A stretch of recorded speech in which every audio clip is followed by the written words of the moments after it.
Hello students, very good morning. Today is the class of 12th class. Today we are going to study the very important topic for prose, for poetry, that is called the figures of speech. Whenever you hear this phrase, you feel, what is this? The figures of speech. The figures of speech is just like ornaments. Ornaments increases the beauty, the grace of a woman, of a girl. In the same way, the figures of speech increase, intensify, beautify, modify the poem, the stanza, the lines. कहने का तात्पर्य यह है प्रिय विद्यार्थियों कि जिस तरह से गहने स्त्रियों की सुंदरता को, स्त्रियों के सौंदर्य को बढ़ा देते हैं, ठीक उसी प्रकार अलंकार, फिगर्स ऑफ स्पीच साहित्य के, कविता के सौंदर्य को बढ़ा देता है, उसके प्रभाव को और भी ज्यादा प्रभावशाली बना देता है। फिगर्स ऑफ स्पीच अलंकार तो इंग्लिश साहित्य में, हिंदी साहित्य की ही तरह, संस्कृत साहित्य की ही तरह बहुत सारे हैं, लेकिन जो आपके कोर्स में प्रेस्क्राइब्ड है, आपके कोर्स में जो है वह मात्र 7 है। Means there are 7 types of figures of speech about which we are going to study. I am writing something on the blackboard. You must watch. S M P H O O A. S M P H O O A. 1 2 3 4 5 6 7 means simile, metaphor, personification, hyperbole, onomatopoeia, oxymoron and apostrophe। ये short form में हम कह सकते हैं, इसको आप श्रीमती फुआ भी कह सकते हैं। अब मैं आगे 1 बाय 1 मैं आप लोगों को पढ़ाने जा रहा हूं, इसको आप ध्यानपूर्वक सुनिए और लिखिए। जो फर्स्ट है वह है सिमिली, SIMILE। इसकी परिभाषा आप लिखिए, नोट करिए। ए simile expresses A likeness between 2 different objects or events। A simile expresses a likeness between 2 different objects or events।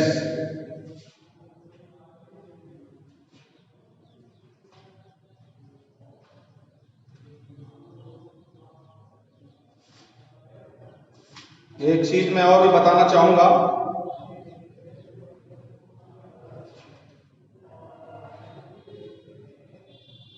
कोई बात नहीं, चलिए अब मैं कुछ एग्जाम्पल्स लिखने जा रहा हूं। नहीं, इसको आप लिख लीजिए, नीचे नोट लिखिए, note. The word simile is derived from the Latin word सिमिलीस,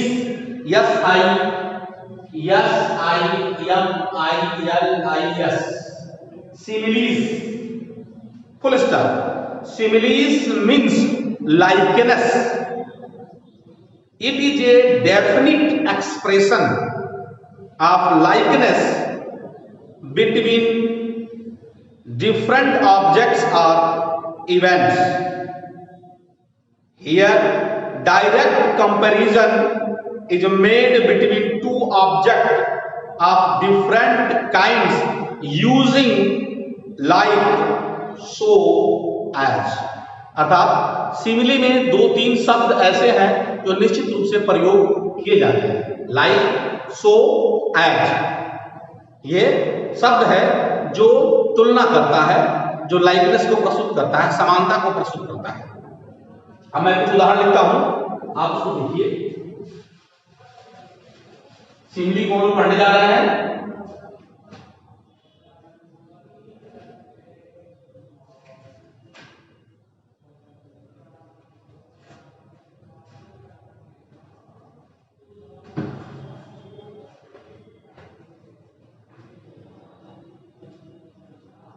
See hands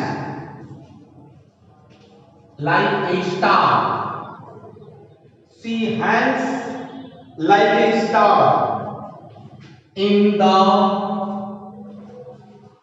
dew of our song. ये पहला उदाहरण है, एग्जाम्पल्स। दूसरा उदाहरण, expanding like the petals of young flowers। ध्यान दीजिए, see these lines have come from a very famous poem, The Palanquin Bearers, composed by Sarojini Naidu. अर्थात एक कविता है जिसका नाम है पालंक्विन बेरर्स, पालकी ढोने वाले, जिसको सरोजनी नायडू ने लिखा है। उसी से यह पंक्तियां ली गई। यहां सी का मतलब पालकी, अर्थात पालकी है लटकती है, लाइक के जैसा, ए स्टार मतलब एक तारे के जैसा, in the due, due is mostly बूंदें और शाम, मतलब पालकी ढोने वाले जब पालकी ढोते हैं, गीत गाते हैं, उसमें वह ऐसे पालकी लटकती है जैसे कि आसमान में तारे लटकते हैं। अर्थात देखिएगा, जो तुलना है वो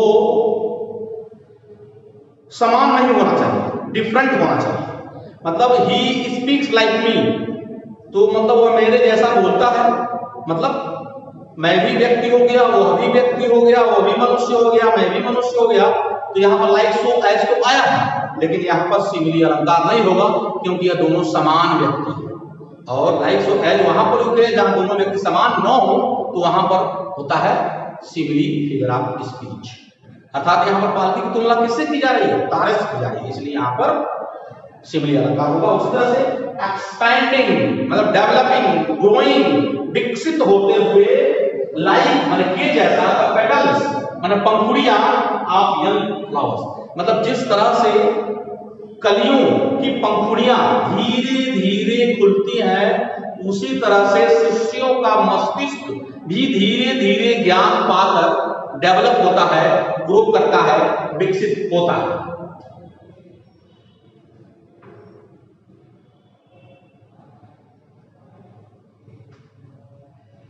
जैसे मर्सी आप लोगों ने पढ़ा होगा, मर्सी में है it droppeth as the gentle rain, मतलब इट माने मर्सी, ड्रॉपेड मींस ड्रॉप्स, गिरती है, बरसती है, एज मींस जैसा, द जेंटल रेन, मतलब यहाँ पर मर्सी की तुलना किससे की गई है? जेंटल रेन से। मर्सी इमोशनल चीज है और जेंटल रेन जो है वो क्या है? नेचुरल चीज है। इसलिए यहाँ पर दोनों में डिफरेंट चीजें हैं और यह दोनों की तुलना की गई है, इसलिए यहाँ फिगर ऑफ स्पीच सिमिली ही होगा।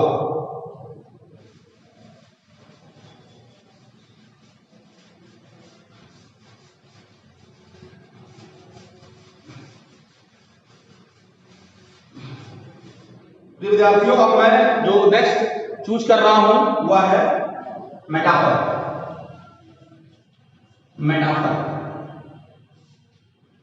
मेटाफर की परिभाषा आप लिखिए। Metaphor is an implied simile metaphor is an implied simile. नीचे नोट लिखिए, the word metaphor has its root in Greek terms meta, META, that is कैसे लिखते हैं, ऐसे I.E का मतलब that is over, and phero फिर से that is carry.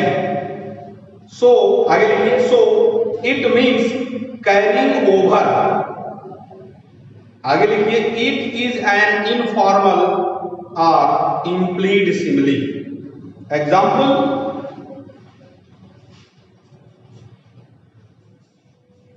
Water is life,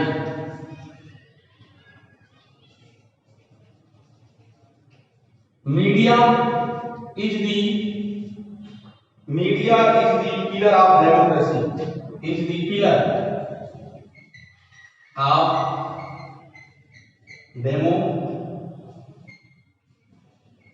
democracy. तीसरा, the camel is the ship of desert, the camel is the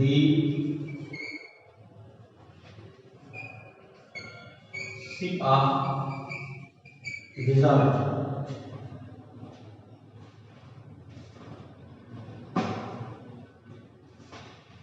The camel is the sheep of desert। हाँ, तो मैंने क्या बताया, मेटाफर जो है वो गुप्त सिमिली, मतलब मेटाफर भी एक प्रकार का सिमिली है। अंतर इतना ही है जैसे उसमें हम तुलना करते हैं और तुलना के लिए लाइक और एज का प्रयोग करते हैं, इसमें नहीं करते। He is like a lion और ही इज ए लायन, जैसे आप उदाहरण देखिए, he is like a lion और ही इज ए लायन। या लाइक का प्रयोग किया गया, यहाँ सिमिली हो गया, और यहाँ लायन का प्रयोग किया गया, सीधे सीधे लाइक वाइज का प्रयोग नहीं किया गया, तो यहाँ पर क्या हो गया, मेटाफर। इसीलिए कहा गया मेटाफर की यानी इम्प्लीड सिमिली, अर्थात यहाँ पर वाटर पानी है और पानी की क्रिया किससे निरूपित कर दी गई, पानी को सीधे सीधे क्या कर दिया गया, जीवन कर दिया गया, अर्थात यहाँ पर कौन सा अलंकार होगा, मेटाफर होगा। उसी तरह से मीडिया को क्या कहा जा रहा है, लोकतंत्र का स्तंभ। स्तंभ जबकि मकान में होता है, लोकतंत्र का स्तंभ दूसरी चीज है और मीडिया दूसरी चीज है, दोनों भिन्न भिन्न है, और इसमें लाइक वाइज का प्रयोग करके सीधे पिलर ही कर दिया गया है, इसलिए यहाँ पर कौन सा अलंकार होगा, मेटाफर अलंकार होगा।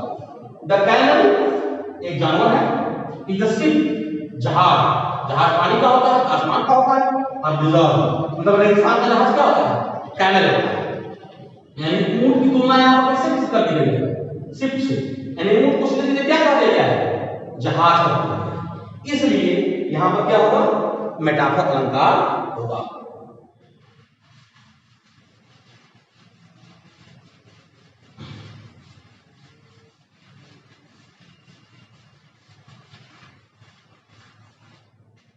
अब आप अगला लिखिए मेटाफर के बाद, जैसे इसमें कुछ उदाहरण है, मैं बोल रहा हूं life is not a bed of roses, ये क्या है, मेटाफर है। The news was a dagger, dagger is छुरी, बर्छी, to his horn, the news was a dagger to his horn. इसमें कौन सा लगा, द न्यूज को क्या कर दिया, छुरी कर दिया गया, सीधे सीधे, यानी कि क्या है, मेटाफर। और उदाहरण आप किताब में देख लीजिएगा, मेटाफर। अब आप लिखिए personification,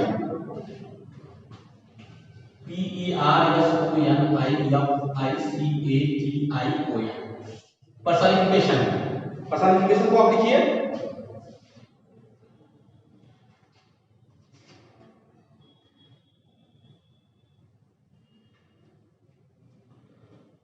abstract ideas, ABSTRACT, abstract ideas and lifeless objects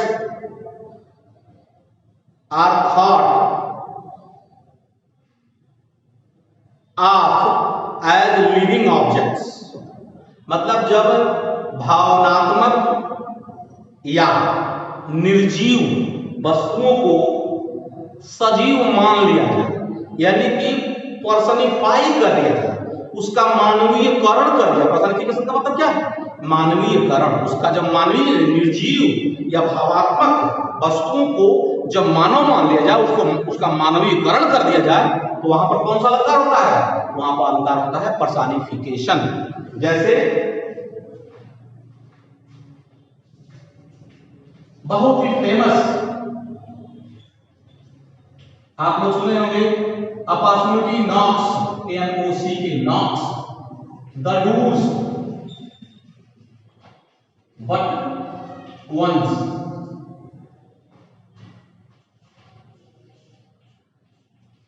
Eli had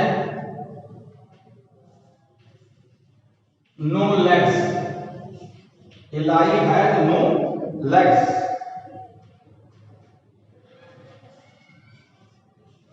Let not ambition mock their useful toil.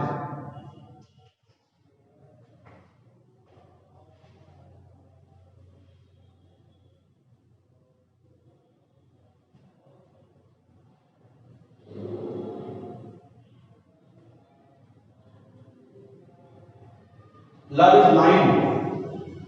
Love is blind.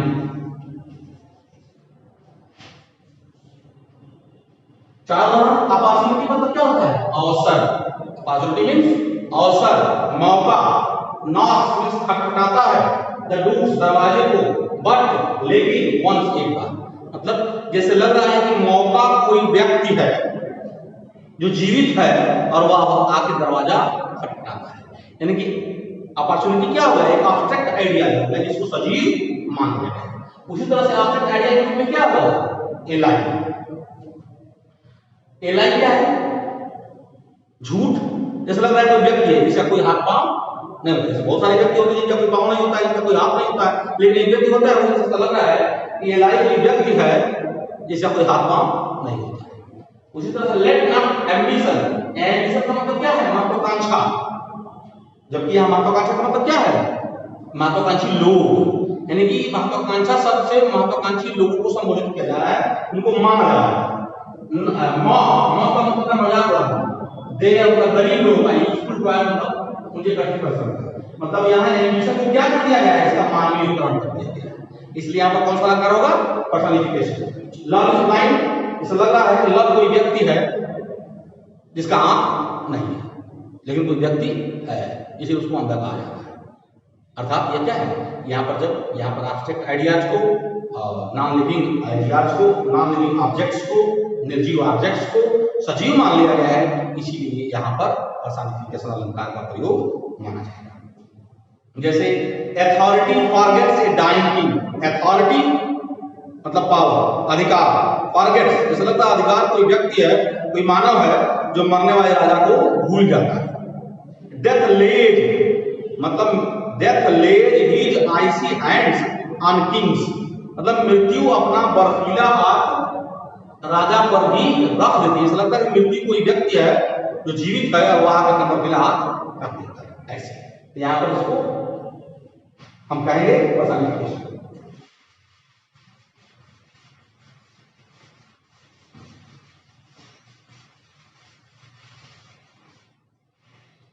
अगला आप लिखेंगे पर्सनिफिकेशन के बाद से एपॉस्ट्रॉफी।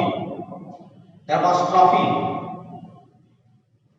देखिए, apostrophe is a direct address to the dead comma to the absent or to a personified object और idea. Note लिखिए, इसमें किसी निर्जीव वस्तु अथवा पदार्थ को सजीव मानकर उसे संबोधित भी करते हैं तथा संबोधन का चिन्ह भी लगा देते हैं।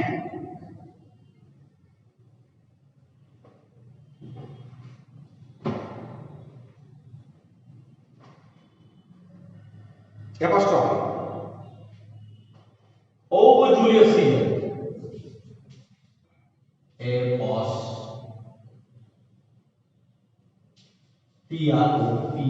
PHE apostrophe. Example: O Julius Caesar, thou art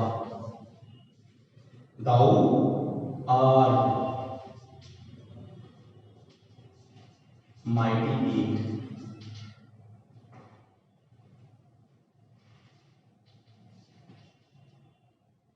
Frailty, thy name is woman. Frailty,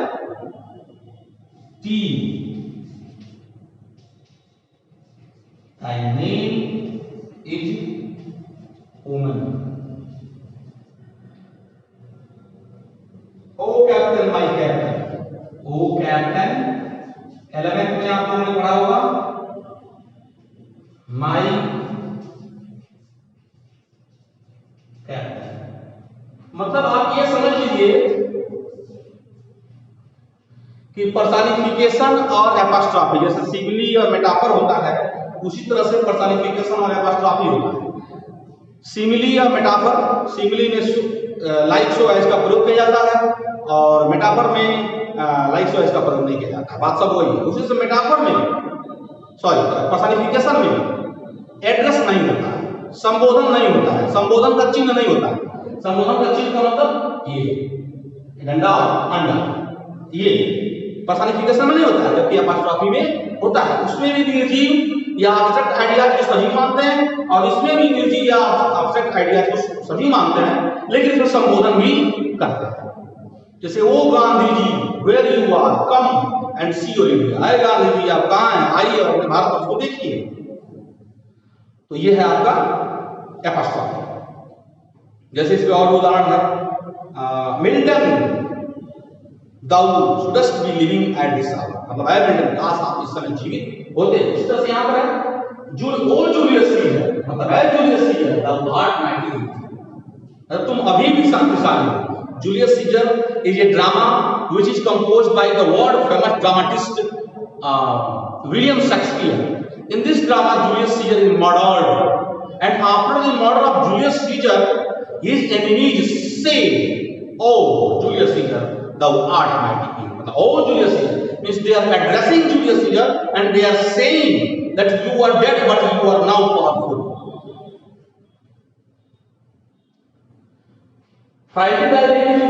मतलब चारित्रिक दुर्बलता का नाम ही स्त्री है। चारित्रिक दुर्बलता का नाम ही स्त्री है, अर्थात चित्रिया चरित्रम दैवो न जन्मो। इस तरह से आपका हो गया एपॉस्ट्रॉफी। एपॉस्ट्रॉफी के बाद मैं आपको बताऊंगा अगला फिगर ऑफ स्पीच। मैं इस वीडियो में इसको खत्म कर देता हूं ताकि फिर इसके लिए अलग से वीडियो ना बनाऊं। अगला है आपका apostrophe oxymoron, OXY, oxymoron. Oxymoron का मतलब था विरोधाभास। लिखिए, एन ऑक्सीमोरन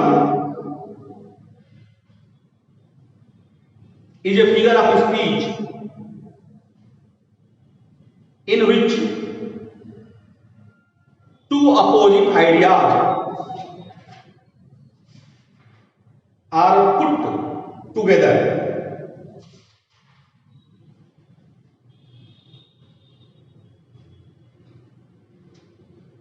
अर्थात ऑक्सीमोरोन एक ऐसा फिगर ऑफ स्पीच है जिसमें दो विरोधाभासी विचारों को एक साथ रखा जाता है वाक्य को प्रभावशाली बनाने। Example,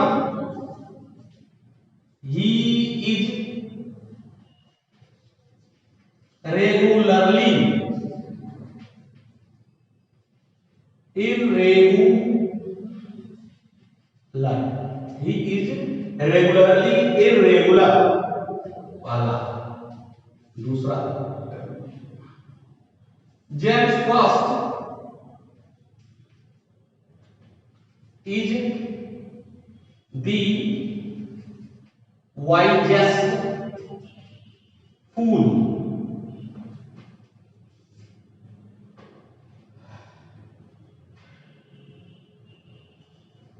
Love is a sweet poison.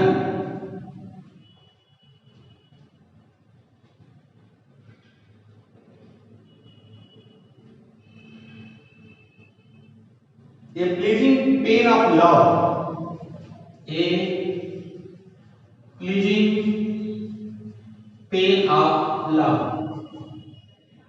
अर्थात ध्यान दीजिए, मतलब मैंने क्या बताया, दो विरोधाभासी विचारों को एक साथ रखा जाता है।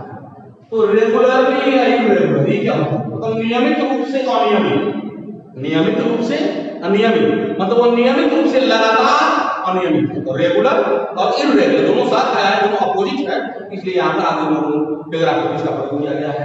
और देखिए वाइजेस और फूल, वाइजेस और फूल दोनों विरोधाभासी, इसलिए यहाँ पर किस चीज का प्रयोग किया गया, आगे का।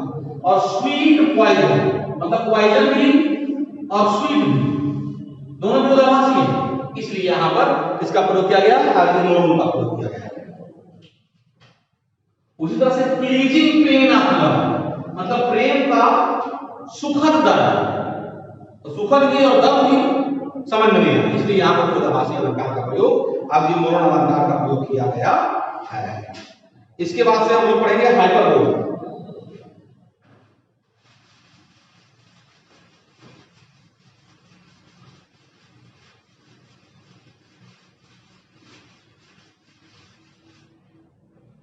Hyperbole HYPERBOLE,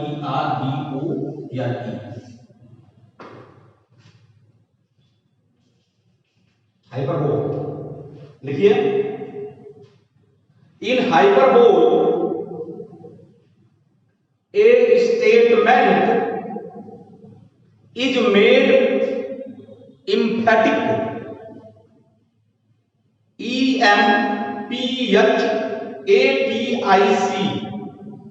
emphatic by exaggeration, EXAGGERATION,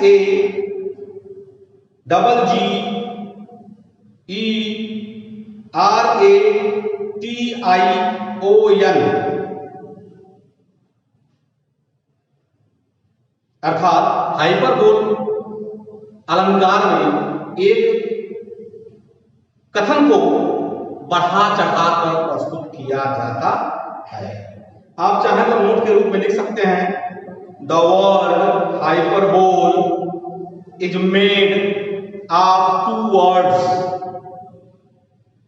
hyper HYPER means beyond, and ballo BALLO means throw. So it means a throwing beyond. Here अर्थात यहां थ्रो ओवर मतलब किसी चीज को बढ़ा देना, तो किसी चीज को बढ़ा चढ़ा के लिखना, कहना, बोलना। जैसे एग्जाम्पल के रूप में आप लिख लीजिए, I am so thirsty that I can drink up the ocean. I can drink up the ocean.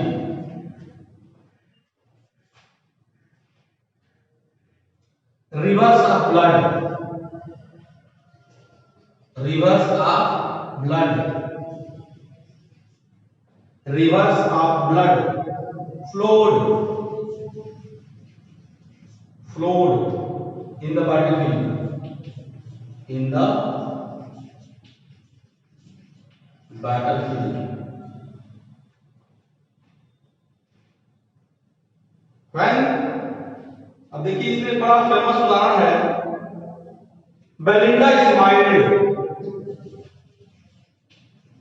Belinda smiled and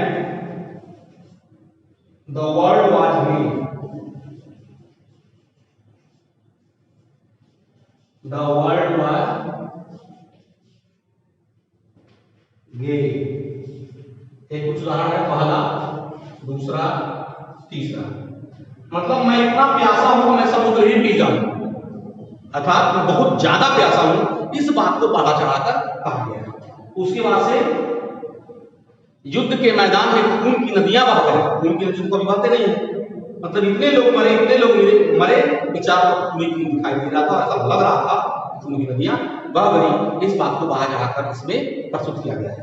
उसी तरह से बेलिंडा मुस्कुराई और पूरी दुनिया खुश हो गई। Belinda, the world was happy. Belinda मुस्कुराई और पूरी दुनिया खुश हो गई। बेलिंडा मुस्कुराई, the rape of the lock एक महाकाव्य है और एक कविता है, और उसमें एक बेलिंडा नाम की महिला होती है, उसी के बारे में इसमें लिखा गया है। तो महिला बेलिंडा मुस्कुराई और पूरी दुनिया खुश कैसे हो गई, मतलब इस बात को वहां चढ़ाकर प्रस्तुत किया गया है। उसी तरह से she said ocean of tears, उसने वह इतना रोई इतना रोई इतना रोई कि समुद्र ही बहा दी। एंड आउट ऑफ जॉय, और खुशी के मारे his heart jumped miles high, खुशी के मारे उसका हृदय मीलों कूद गया। अरे खुश वो होगा, उसका हृदय बाहर कूद कैसे गया, मतलब इस बात को बाहर चढ़ाकर इसको प्रस्तुत किया गया। आगे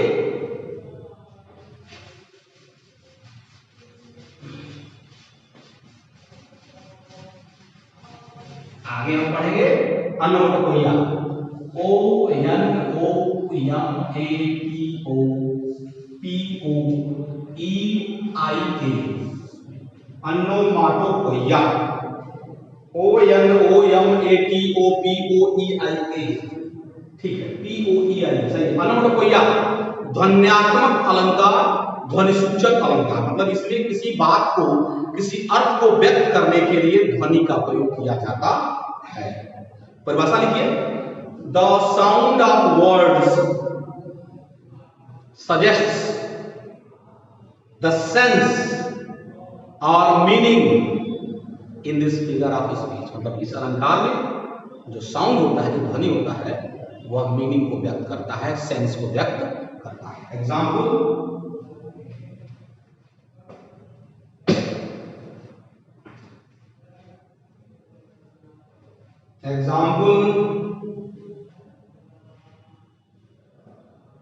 आप एग्जाम्पल लिखिए, द गन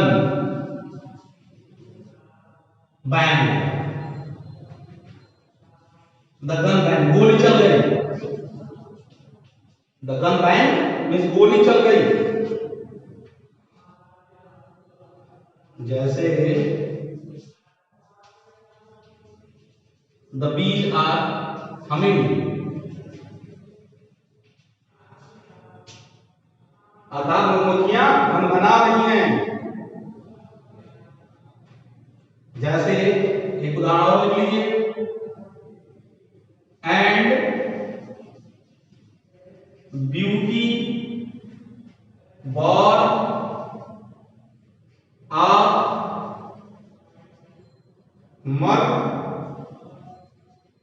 मरिंग साउंड